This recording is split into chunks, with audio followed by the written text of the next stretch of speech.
Vivian hay clase, los niños a clase, los niños tienen clase, ahí está la profe, ahí hay un saloncito donde están los niños y pueden recibir estas maravillosas clases.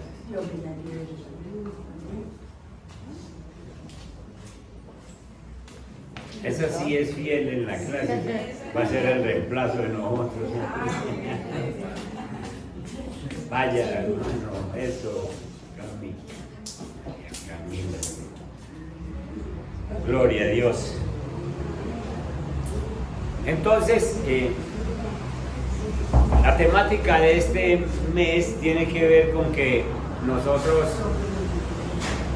hemos tenido una herencia. Y muchas de las personas, hay veces en el mundo normal, hay gente que tienen herencia y no la reciben, porque unos de pronto no saben que son herederos. Hay otros que han peleado con sus padres y bueno, los han desheredado, o sencillamente se mueren y no disfrutan una herencia. Vamos a hablar de herencia y quiero que nos ubiquemos en la primera carta de Pedro y que nosotros podamos, primera carta de Pedro, y que podamos nosotros entender algo de lo que vamos a ver en este mes. Empezamos como a desglosar toda esta temática. En la cartelera hay un versículo nuevo, siempre ponemos un versículo nuevo. Allá está Lina mirando y entonces póngase en pie y lea Lina para que nos diga qué es lo que dice allá en ese versículo. Romanos 8:17. Y si hijos, también herederos, herederos de Dios y coherederos con Cristo. Y si es que padecemos juntamente con Él, para que juntamente con Él seamos glorificados. Muchas gracias, hermana Lina. Lo van a tener ahí todo el mes, pero el versículo, para que entendamos todo el complemento, dice desde el versículo 16, dice que el Espíritu de Dios, el Espíritu Santo, nos da testimonio a nuestro espíritu, es decir, el Espíritu Santo me convence de que somos hijos de Dios. ¿Usted está convencido de que es hijo de Dios? Amén. Escuchen, sin padre no hay herencia. Sin padre no hay herencia. Si nosotros tenemos un padre, seguramente que tenemos una herencia. Y entonces dice que el Espíritu da testimonio de que somos hijos de Dios. Y si somos hijos, también herederos. Herederos de Dios. Es que esto es una maravilla. Somos herederos de Dios y coherederos con Cristo. Y tendremos padecimientos y también pues tendremos situaciones difíciles, pero somos herederos. Y esa es la idea que nosotros de pronto hemos leído y hemos escuchado, pero no la aplicamos. No la aplicamos. Y uno ve muchas personas que se llaman cristianos, pero viven como cualquier mundano. Y no se atreven a orar. Es que yo no sé orar. Y lo que tienen dentro de sí es que no saben que tienen un padre, no entienden que tienen un padre que escucha las oraciones. Aquí hemos dicho más de una vez, la única oración que no escucha el Señor es la que usted no hace. Es la que usted no hace. Pero cada que oramos, Él nos oye. Entonces somos hijos. Y por ser hijos, porque Dios nos escogió, entonces tenemos una herencia. Y ahí lo dice. Eso no lo escribí yo. Eso estaba ahí. Y cuando yo lo descubro, cuando nosotros lo descubrimos, decimos, bueno, y si somos herederos, ¿por qué no vivimos con esa herencia que Dios nos ha dejado? Ubiquémonos pues en el pasaje que nos toca hoy, primera de Pedro, primera carta de Pedro. ¿Qué saben ustedes? ¿Qué se recuerdan de Pedro? ¿Alguno que me diga una cosita que recuerda de Pedro? pescador, Muy ¿sí? impulsivo. Impulsivo como ninguno, ¿sí? Temeroso, ¿sí? Negó a Jesús, unos días tenía fe y otros días esa fe se le perdía del todo. En fin de cuentas, que cuando ustedes estudian la vida de Pedro, nos encontramos nosotros mismos ahí. Unos días con mucha fe, otros días se nos cae la fe, unos días estamos, Señor, para las que sea, si es necesario subir a la cruz con usted, yo voy. Y después, al Señor, yo no lo conozco, yo no sé quién es usted. Entonces el apóstol Pedro, después de que ha madurado con todas esas situaciones difíciles que ha pasado, escribe dos carticas. Pedro no era el más erudito como el apóstol Pablo.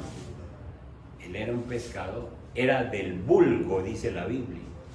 Pero Dios lo ha pulido tanto que alcanza a escribir. Y en esta primera carta, en el capítulo 1, verso 3, el apóstol Pablo empieza a decirnos unas bendiciones que nosotros necesitamos recibir y tener clara en nuestra vida. Dice el versículo 3: bendito el Dios y Padre de nuestro Señor Jesucristo. Ahí está para los que puedan leer. Bendito el Dios y Padre de nuestro Señor Jesucristo, que según su grande misericordia, escuchen, según su grande misericordia, la de Él, nos hizo, a nosotros, nos hizo renacer para una esperanza viva. Renacer es volver a nacer. Este es un requisito para que nosotros podamos recibir una herencia. Haber nacido de nuevo, volver a nacer, requisito que no lo logra usted por sus propios esfuerzos, sino que es una misericordia de Dios que nos haga renacer otra vez para tener una esperanza viva por la resurrección de Jesucristo de los muertos. Quiero que nos centremos un poquito en ese versículo. El apóstol Pablo nos está diciendo claro que es que nosotros tenemos que nacer dos veces. La primera es ese nacimiento físico que tenemos,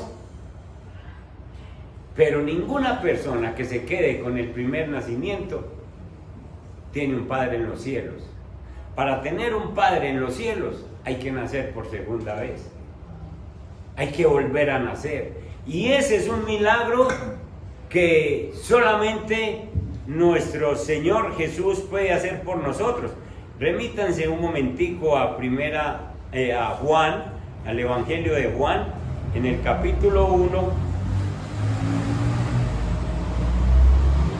Y vean conmigo el verso 11, 12 y 13. Para que veamos lo que es esto de renacer. Dice Juan en el versículo 11, dice: a lo suyo vino, y los suyos no le recibieron. Este versículo, desde la primera vez que yo lo leí, yo dije, esto da duro, porque dice: a lo suyo vino. El creador de todo es el Señor Jesús, el creador del cielo, el creador de las estrellas, del sol, de la luna, de la tierra, de los animales, de nosotros. Todos somos de Él y para Él. Todo es de Dios, todo es de Jesús. Y un día el Señor Jesús decide venirse de la tierra. A lo suyo vino, ¿y saben qué hizo lo suyo? No lo recibimos. Y uno puede pensar, no, eso fue allá, no, es hoy también. Jesús es el dueño de nosotros y que lidia para conversar con Él. ¿Qué problema para tratar con Él? ¿Qué problema para orar a Él? ¿Qué problema para depender de Él? A lo suyo vino y lo suyo no le recibieron. Verso 12. Pero, o más a todos los que le recibieron, a los que hemos recibido al Señor, a los que creemos en su nombre, nos dio potestad de ser hechos. Para ser hijo, tenés que nacer de nuevo. Para ser hijo del Padre, tenés que volver a nacer. Y el verso 13 dice, los cuales, esos hijos, los cuales no son engendrados de sangre, ni de voluntad de carne, ni de voluntad de varón, sino es escogencia de Dios, es voluntad de Dios, es misericordia de Dios que nos haya llamado a nosotros en esta generación para ser hijos de Él. Es misericordia. Vos no tuviste que hacer nada, sino sencillamente creer en la obra del Señor Jesús en la cruz, y Él te pone en la categoría de hijo. Nos pone en la categoría de hijo. Yo no puedo, por más pastor que sea, por más santo que sea, yo no puedo tener hijos y decir, ya son cristianos, y decir, ya son hijos de Dios. No. Tienen que crecer, les tengo que enseñar el Evangelio y tienen que hacer una entrega al Señor para ser hijos de Dios. Porque aquí dice muy claro ese verso 13, que no es de voluntad de carne ni de voluntad de varón, sino de Dios. Entonces Dios ha tenido esa misericordia con nosotros. Dice Pedro, bendito el Dios y Padre de nuestro Señor Jesucristo, que según su grande misericordia nos hizo renacer. Primero, para una esperanza viva. Entonces, ¿qué es eso de que es una esperanza, de que nosotros tenemos una esperanza viva? Esta es una de los componentes de la herencia que Dios nos ha dado. Nosotros tenemos una esperanza viva. Pedro vio morir a Jesús en la cruz. Imagínense, remóntese allá un momentito. Pedro viene siguiendo a Jesús, siguiéndolo en todo eso, está bien, unos días tiene fe, otros días no, y ya casi a punto de que Jesús suba a la cruz, él lo niega, después llora, después Jesús se le aparece y le dice, Pedro, ¿me amas? Y se lo dice 3 veces, Pedro, ¿me amas? Apacienta mis corderos, apacienta mis ovejas. Ahora Pedro ve morir a Jesús en la cruz. ¿Qué pasa con la esperanza que tenía Pedro en Jesús? Se va al piso, esa es la palabra, se le cae, se le destruye esa esperanza. Dice, yo como creía en Jesús y ahora se muere, ahora ¿qué va a hacer? Esa esperanza que yo tengo. A Pedro le pareció que todo estaba perdido, pero 3 días después, Pedro es de los que corre al sepulcro y entra al sepulcro y lo encuentra vacío. Y lo encuentra vacío. Fue testigo de la resurrección de Cristo. Después se les aparece Jesús y compartió por espacio de 40 días con él. Y entonces, ¿qué pasó con la esperanza de Pedro? Vuelve a subir. Esa esperanza de Pedro revive por completo. Por eso es que Pedro dice, con su propia experiencia, de que según su grande misericordia nos hizo renacer para una esperanza viva. ¿Por qué? Por la resurrección de Jesús de los muertos. Entonces, como él es testigo de todo eso, dice, yo tengo una esperanza viva. Pedro la llama esperanza viva porque no es una ilusión, porque no es un engaño. Nosotros no estuvimos allá, pero sí tenemos la Biblia, y la Biblia es escrita por hombres inspirados por el Espíritu Santo. Y aquí cuando yo leo la Biblia, yo sé que aunque no estuve en la resurrección, Jesús resucitó, porque mi espíritu me lo confirma. Y entonces la esperanza que yo tengo no es una ilusión, no es un engaño, es una esperanza viva. Esa esperanza viva la recibimos gracias a que Cristo resucitó de entre los muertos. Esa esperanza viva la garantiza nuestro Señor resucitado, que cuando oramos, yo lo escucho, yo sé que me oye, que en situaciones difíciles yo sé que me acompaña, mi espíritu lo siente, y entonces sencillamente yo sé que mi fe está puesta donde es. Mi fe está puesta en el lugar donde es. Los cristianos no estamos equivocados. Los cristianos tenemos la palabra escrita, y por eso cuando vos venís a la iglesia cristiana se te dice: abra la Biblia, vamos a leer en tal parte, y no es lo que el predicador esté diciendo, sino lo que ahí tú estás leyendo. Porque es una esperanza viva. Si nosotros como cristianos nos sentimos en algún momento inseguros, nos sentimos intranquilos ante las crisis que estamos viviendo, nosotros necesitamos urgentemente renovar nuestra esperanza en Cristo. Estamos viviendo tiempos muy críticos, muy críticos. Uno ve las noticias y uno ve todas estas situaciones de violencia que hay contra las mujeres, violencia que hay contra los niños. El enemigo, el diablo, se la montó a los niños. Uno ve cómo los maltratan, uno ve cómo los abusan, uno ve cómo los descuidan. Uno ve sencillamente personas, mujeres, que quedan en embarazo y no quieren tener sus bebés, porque no quieren, el diablo no quiere que estos niños crezcan y sirvan para el propósito de Dios. Y entonces ante estas crisis nosotros necesitamos urgentemente volver nuestra esperanza a Cristo.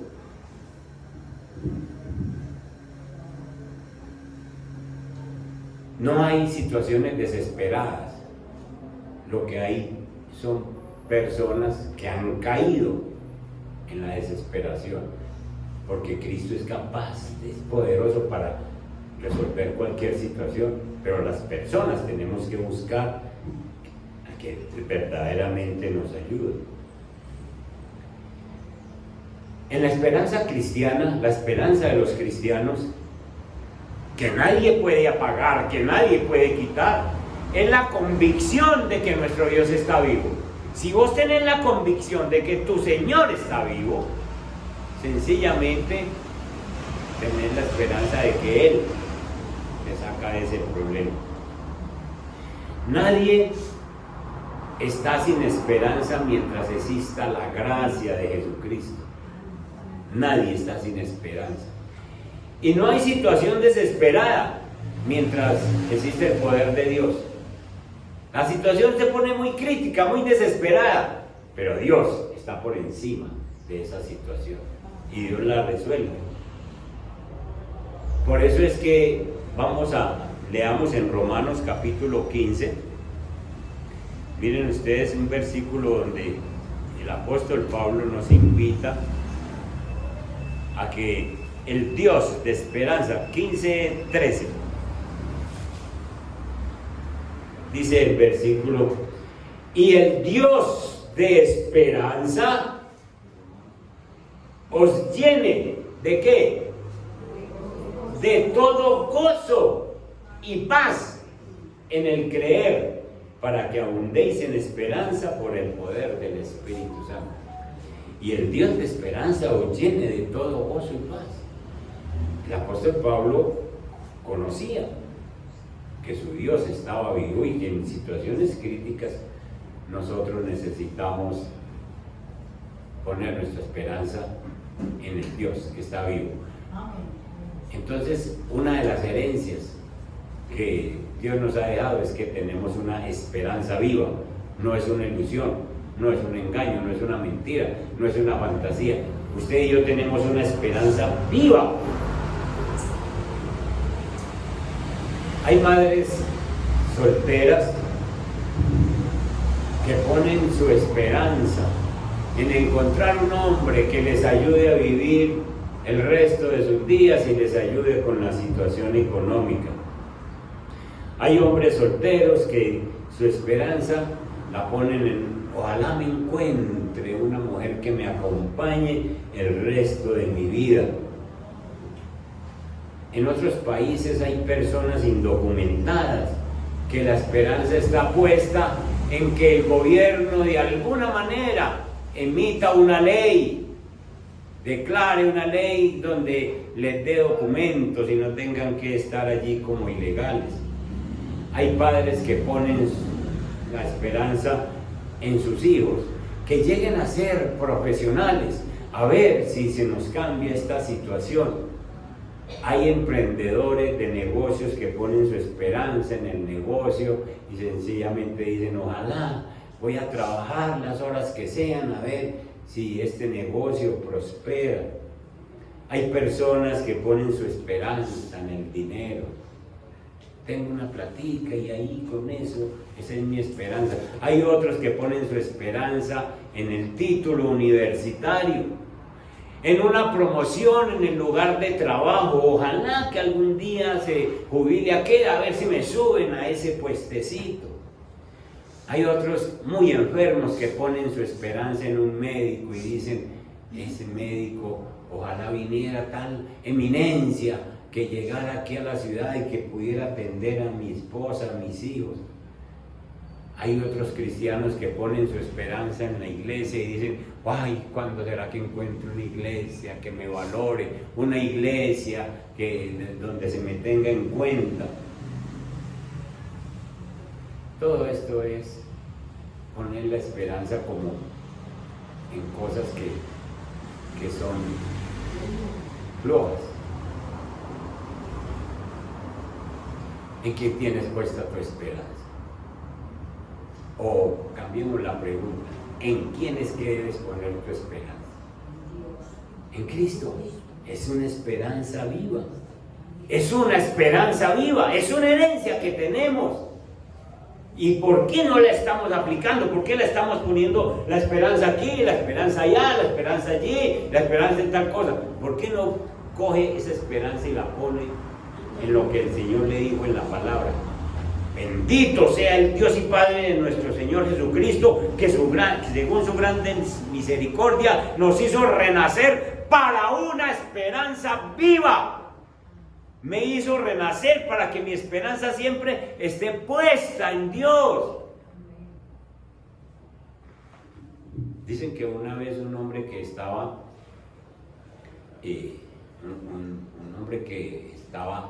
un actor que estaba trabajando del hombre araña.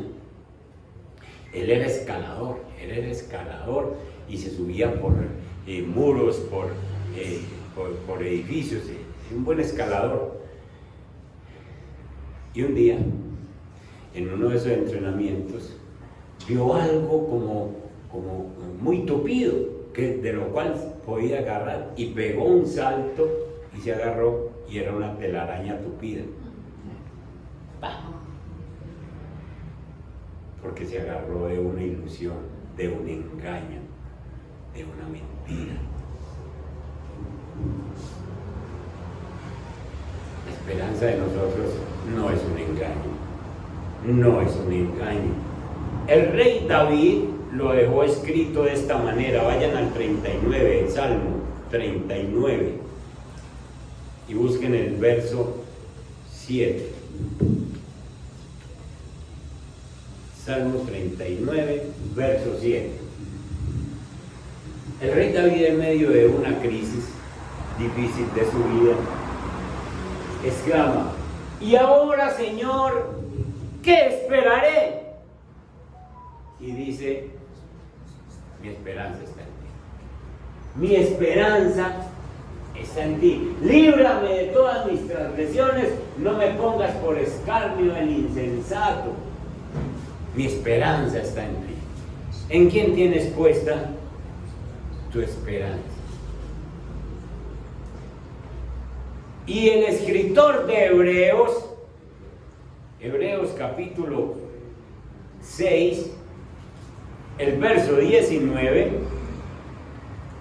nos dice que la esperanza nuestra es como un ancla. Todos conocemos un ancla. Un ancla es aquella figura de hierro que se echa al fondo del mar cuando el barco va a encallar, y entonces esa ancla se pega allá en las rocas, y entonces vienen ventarrones, vienen vendavales, pero el barco no se va, se mueve pero no se va porque está anclado. Y entonces miren, Hebreos capítulo 6, verso 19, dice que leamos desde el 18: para que por dos cosas inmutables, en las cuales es imposible que Dios mienta, tengamos un fortísimo consuelo, los que hemos acudido para asirnos de la esperanza puesta delante de nosotros. Estamos asidos, cogidos de la esperanza puesta delante de nosotros. Verso 19: la cual tenemos como segura, esa esperanza, segura y firme ancla del alma, y que penetra hasta dentro del velo. Lo que está diciendo este versículo es que cuando vos y yo tenemos esperanza en nuestro Dios, esa esperanza es como un ancla que está empotrada ya en el trono de Dios, y vos estás pegado a esa ancla. Y entonces aquí en la tierra vienen crisis, vienen vendavales, vienen tormentas, y sí, te mueves, pero no te despegas, porque la esperanza tuya está puesta en Cristo.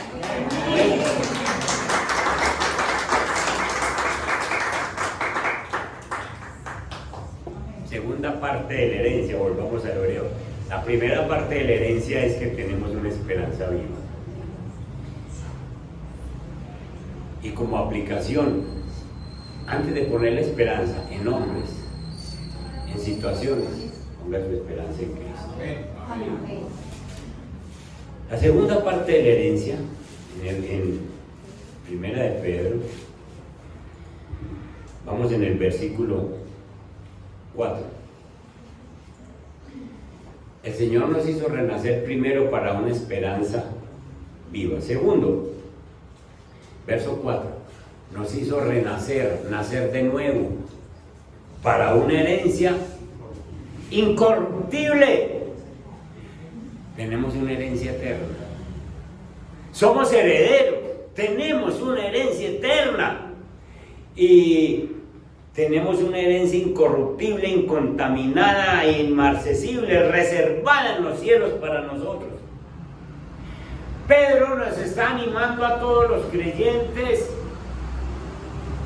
para que recordemos que el Señor nos salvó por su pura misericordia.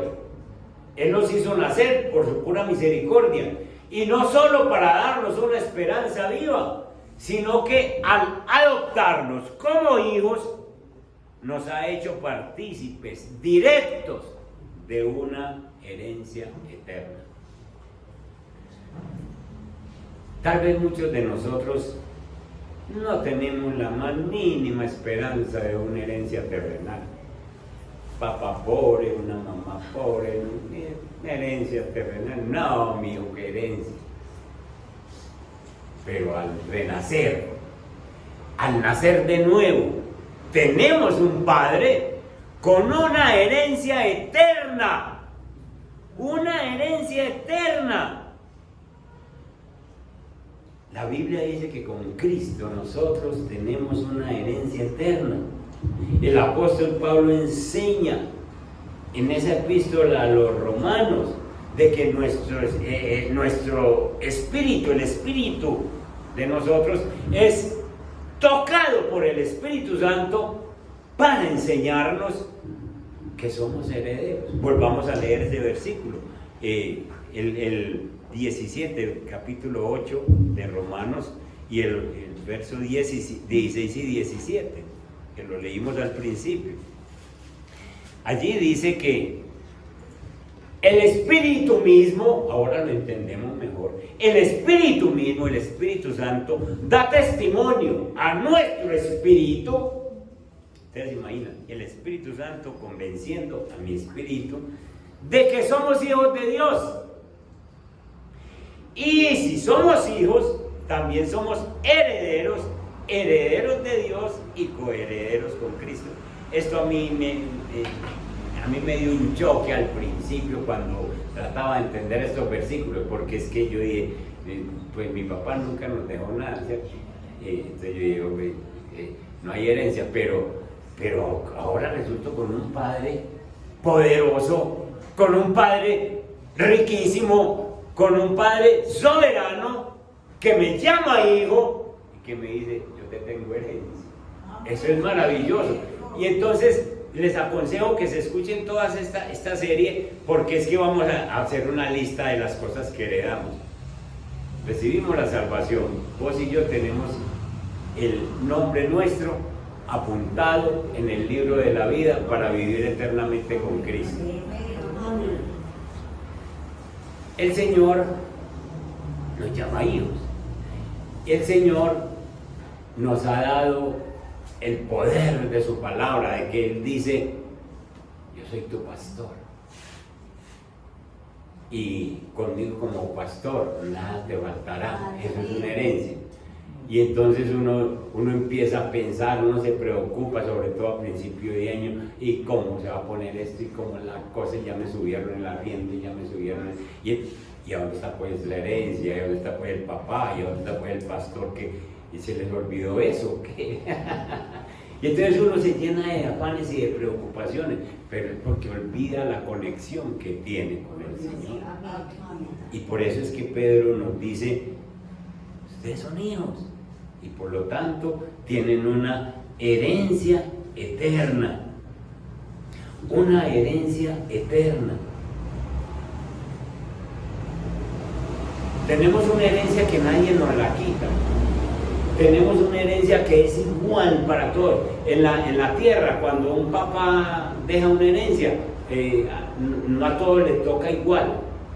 Hay gente que le toca menos, hay gente que si reparten fincas, de pronto aquella produce mucho, está llena de piedras y no produce nada, entonces uno dice, a mí me tocó un pedrero ahí, vea, no sé, no les toca igual, pero cuando se trata de Dios, como todos somos hijos, tenemos la misma herencia, incorruptible.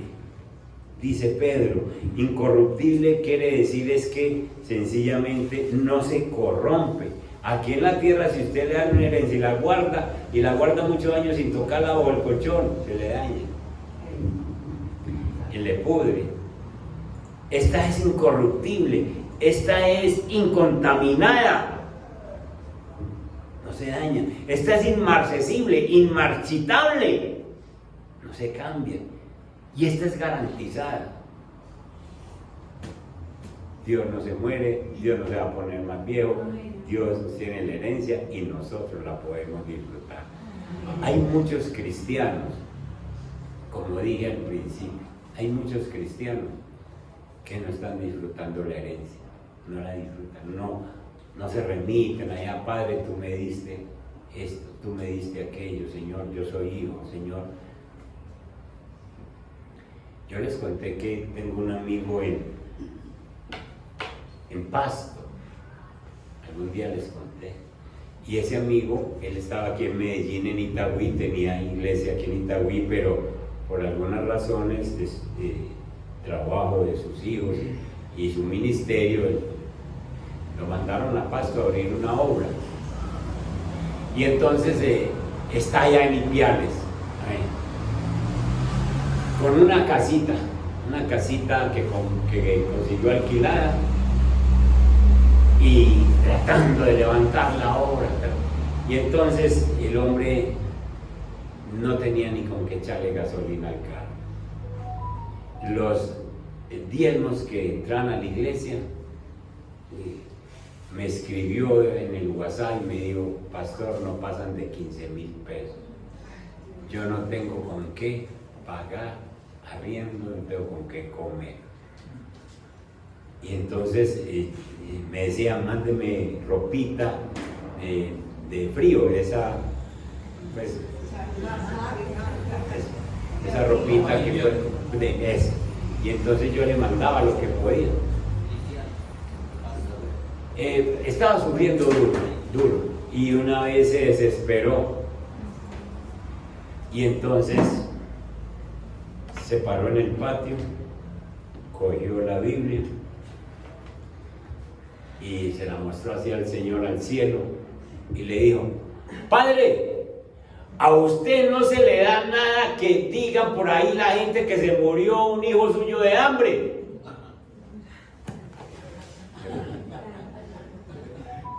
Y me llamó llorando: pastor, mire lo que le dije al Señor.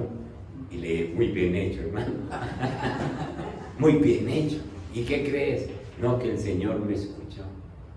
Y yo le dije: te escuchó, y yo voy a orar por vos también. ¿Ustedes creen que el Señor lo escuchó? Amén. Él es un hijo y Él es el Padre. Amén. Y así se lo digo. Eso fue miércoles. Para el domingo, él abrió la iglesia y vinieron una gente de Ecuador que están ahí en la frontera, y se les llenó la iglesia. Y entonces la gente dijo: ven, nosotros no sabíamos que ustedes tenían iglesia aquí tan cerquita de nosotros, vamos a seguir viniendo, y empezó. En 2 meses tenía 2 locales. Ese le pidió permiso al dueño para correr muros, poner pilares y correr muros y abrir el salón grande, y consiguió otro local porque tenía ya 2 iglesias. Sencillamente recordó quién era el Señor. Sencillamente recordó: usted es mi Padre, usted es mi Padre. Y al Señor sí le va a doler mucho que la gente diga que usted es cristiano y que está muriendo de hambre.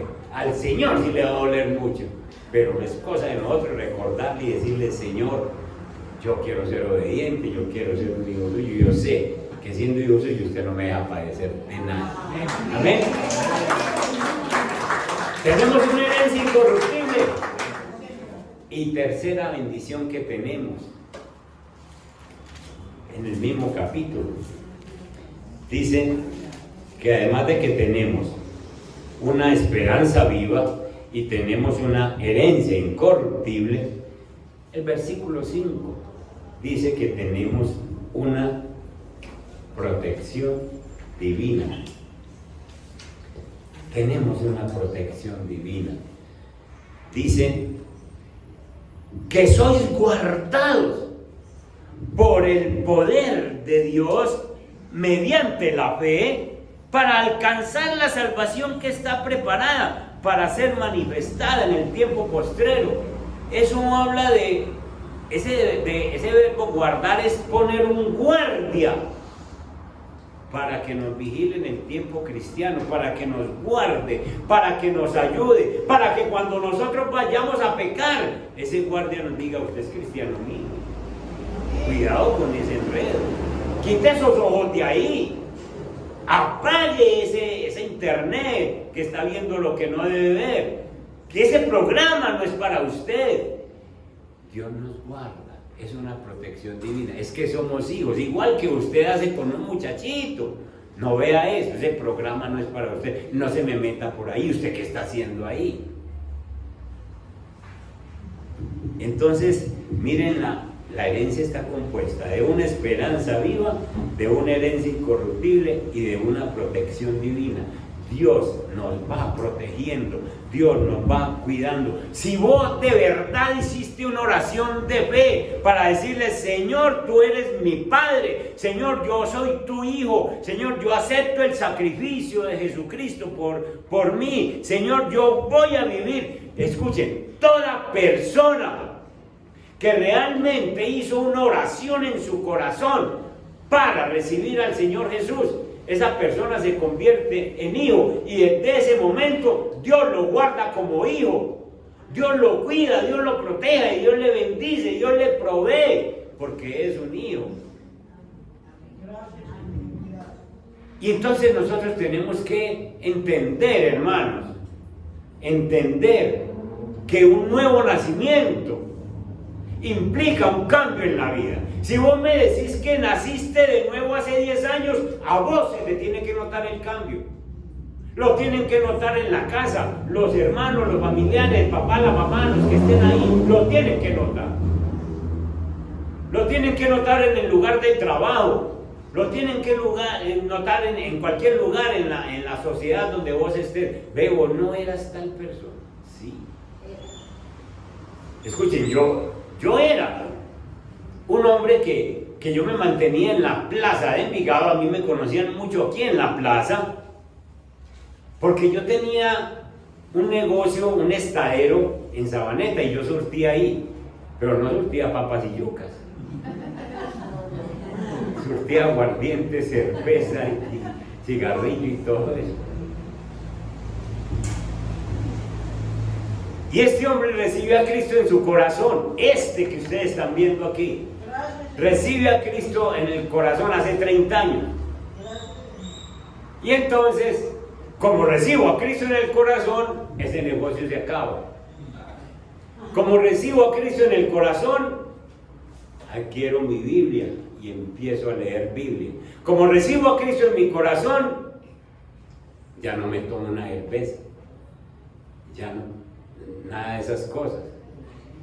Y cualquier día vengo a la plaza de Envigado, cualquier día, días después, con una biblecita así, y voy entrando. Y me llaman esos proveedores de ahí. Miren, venga, ¿a usted qué le pasó? Usted no volvió a surtir, usted lleva...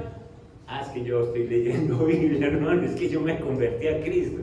Oiga, el diablo haciendo hostias. Sí, es la buena expresión.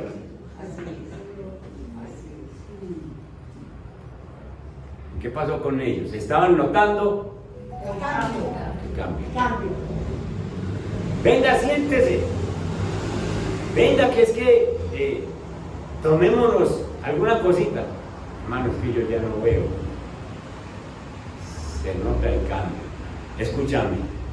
Si vos decís que nacés de nuevo, pero no tenés un cambio, evalúe eso. Porque entonces, si no tenés un cambio, no eres hijo de Dios. Y no vas a tener a Dios como padre y por lo tanto no vas a poder reclamar herencia. Dios nos guarda. Yo llevo 30 años, ahí está mi esposa. Nunca se ha dicho del pastor Alpidio o del cristiano Alpidio o de Alpidio que haya caído en un enredo, que se haya vuelto a tomar un trago, que lo vimos por allá en tal situación. Nunca se ha dicho. ¿Saben por qué? Porque la protección divina ha estado conmigo y me ha guardado para recibir herencia. Vos tenés que hacer lo mismo.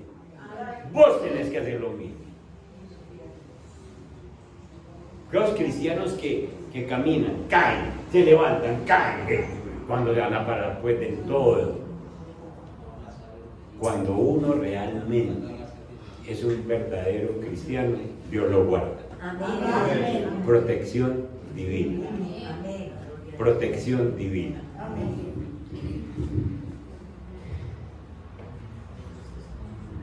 Pablo lo declara en Romanos capítulo 8, verso 31, lo declara triunfantemente, declara ese cambio que tuvo. ¿Ustedes se acuerdan quién era Pablo? Perseguidor de los cristianos. Pablo se mantenía encima de los cristianos porque le parecía que era un camino torcido, Pero después de que el Señor se le aparece y este hombre se convierte, tiene un cambio total y siente la protección. Y en el versículo 31, 8:31, lo declara triunfantemente. Dice, ¿qué pues diremos a esto? Si Dios es por nosotros, ¿quién estará en contra de nosotros? Sí, dice el Señor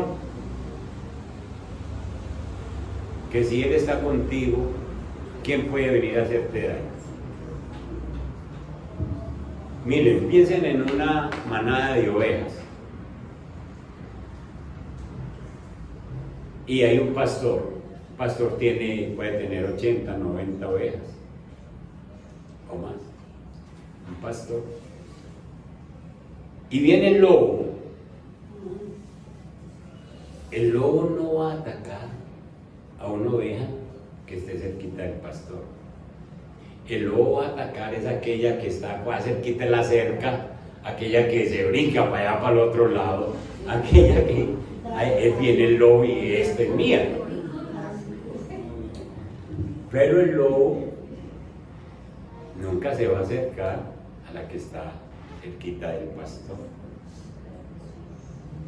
Si Dios está por nosotros, ¿quién estará en contra de nosotros? ¿Vos crees que si Dios está de tu lado, quién se va a atrever? Ni el mismo diablo. Acuérdense ustedes de la historia de Job, del libro de Job.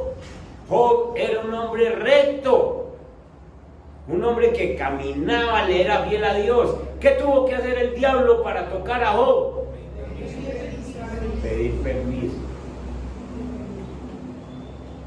Porque dijo, yo muchas veces he tratado, pero usted lo mantiene cercado. Es necesario que nosotros sepamos quién es nuestro Padre. El verso 32 dice, el que no escatimó ni a su propio Hijo, sino que lo entregó por todos nosotros, ¿cómo no nos dará también con Él todas las cosas? Es decir, si entregó a su Hijo, que es lo máximo, es el tope máximo, ¿qué otra cosa necesitas? Y si ya te entregué a mi Hijo, ¿qué más no te voy a dar? ¿Sí? Nosotros necesitamos, hermanos, entender que tenemos una esperanza viva. Nuestra esperanza no es una ilusión. Esperanza viva porque Cristo resucitó y Él está vivo. Tenemos una herencia eterna que tenemos que disfrutar desde aquí, desde la tierra, y por último en el cielo, allá en la eternidad. Y tenemos una protección divina. Lo dice un hombre que tuvo dudas, que negó a Jesús, que tuvo esos contratiempos, pero después despierta para decir, necesitamos creer en nuestro Padre Celestial. Cuando usted ore de aquí en adelante, dígale, Padre que estás en los cielos, como nos enseñó. Padre que estás en los cielos. Tengo un Padre que está listo para ayudarme. Soy su hijo. Y enseguida diga, santificado sea tu nombre a través de mí. Escuchen, la primera el primer mandato del Padre Nuestro es santifique el nombre de Dios. ¿Cómo lo va a santificar el nombre de Dios? Con un cambio. Yo santifico el nombre de Dios cambiando. Si yo no cambio, yo no estoy santificando. ¿Para qué digo santificado sea tu nombre si no lo estoy santificando? El dicho popular dice, de tal padre, tales hijos. Nosotros tenemos que ser como Él. De tal padre, tales hijos. Póngase en pie, que el Señor nos ayude para que disfrutemos de esta herencia. Diego, ¿querés hacer una oración conmigo? Dale, que el Señor te trajo con algo especial. Muchas gracias por